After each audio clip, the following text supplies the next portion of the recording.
আসসালামু আলাইকুম viewers, MBN motion YouTube চ্যানেলে আপনাকে স্বাগতম।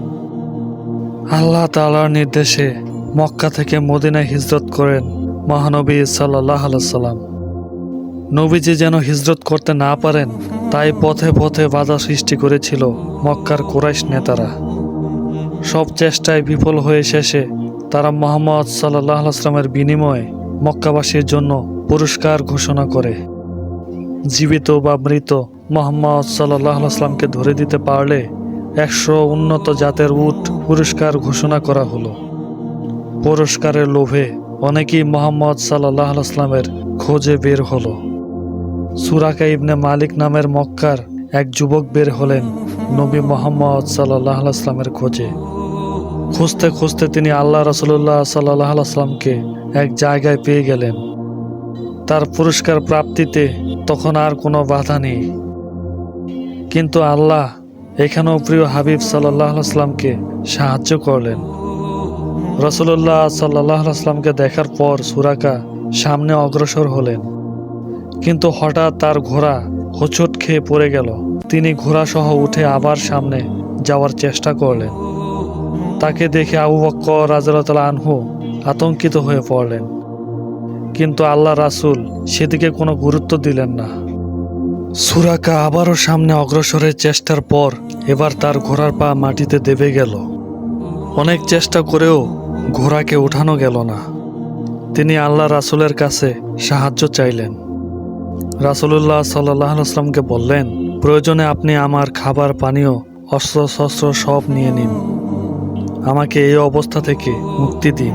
মুক্তি পেলে আমি আপনার পেছনে আসা লোকদের অন্য পথে হটিয়ে দেব।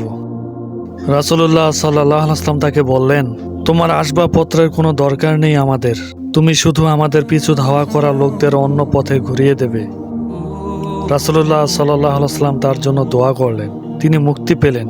মুক্তি পেয়ে তিনি রাসূলকে বললেন, হে আল্লাহ রাসূল, আমি নিশ্চিতভাবে জানি আপনি মানুষকে যে দিনের আহ্বান করেছেন তা একদিন বিজয়ী হবে। আমাকে আপনি প্রতিশ্রুতি দিন, আমি যখন আপনার সাম্রাজ্যে যাব আপনি আমাকে সম্মান দেবেন। রাসূলুল্লাহ সাল্লাল্লাহু আলাইহি সাল্লামের কাছে এই প্রতিশ্রুতি লিখিত চাইলেন তিনি। রাসূলুল্লাহ সাল্লাল্লাহু আলাইহি সাল্লাম তাকে লিখে দিলেন। সুরাকা সেখান থেকে ফিরে সামনে অগ্রসর হয়ে দেখলেন কিছু লোক মুহাম্মদ সাল্লাল্লাহু আলাইহি সাল্লামের খোঁজে বের হয়েছে। তিনি তাদের বিভ্রান্ত করার জন্য বললেন, আমি এই পথে অনেক দূর পর্যন্ত গেছি, কিন্তু মুহাম্মদকে দেখতে পাইনি। তোমরা অন্য পথে যাও। মুহাম্মদ সাল্লাল্লাহু আলাইহি সাল্লাম মদিনায় নিশ্চিন্তে পৌঁছেছেন এমন ধারণা হওয়ার পর তিনি ঘটনাটি সবাইকে খুলে বললেন। সুযোগ পেয়েও রাসূলুল্লাহ সাল্লাল্লাহু আলাইহি সাল্লামকে আটক না করায় আবু জাহেল সুরাকাকে তিরস্কার করল। মক্কা বিজয়ের দিন সুরাকা সেই অঙ্গীকার পত্র নিয়ে রাসূলুল্লাহ সাল্লাল্লাহু আলাইহি সাল্লামের কাছে এলেন। রাসূলুল্লাহ সাল্লাল্লাহু আলাইহি সাল্লাম তাকে বললেন, তুমি নিরাপদ। আজ প্রতিশ্রুতি পূরণ ও সদ্ব্যবহারের দিন। এরপর 100 উটের বিনিময়ে রাসূলুল্লাহ সাল্লাল্লাহু আলাইহি সাল্লামকে হত্যার সিদ্ধান্ত নেওয়া সুরাকা তার হাতে হাত রেখে ইসলাম গ্রহণ করলেন। নিজের নাম লিখলেন পৃথিবীর শ্রেষ্ঠ মানুষদের কাতারে। আল্লাহ তাআলা আমাদের সকলকে আমল করার তৌফিক দান করুন, আমিন। আজকের সংক্ষিপ্ত আলোচনা এ পর্যন্তই। ভিডিওটি কেমন হলো কমেন্ট করে জানাবেন। সবাই নতুন নতুন ভিডিও পেতে চ্যানেলটি সাবস্ক্রাইব করুন। দেখা হবে নতুন কোনো ভিডিওতে। সবাই ভালো থাকেন, সুস্থ থাকবেন। আসসালামু আলাইকুম ওয়া রাহমাতুল্লাহ।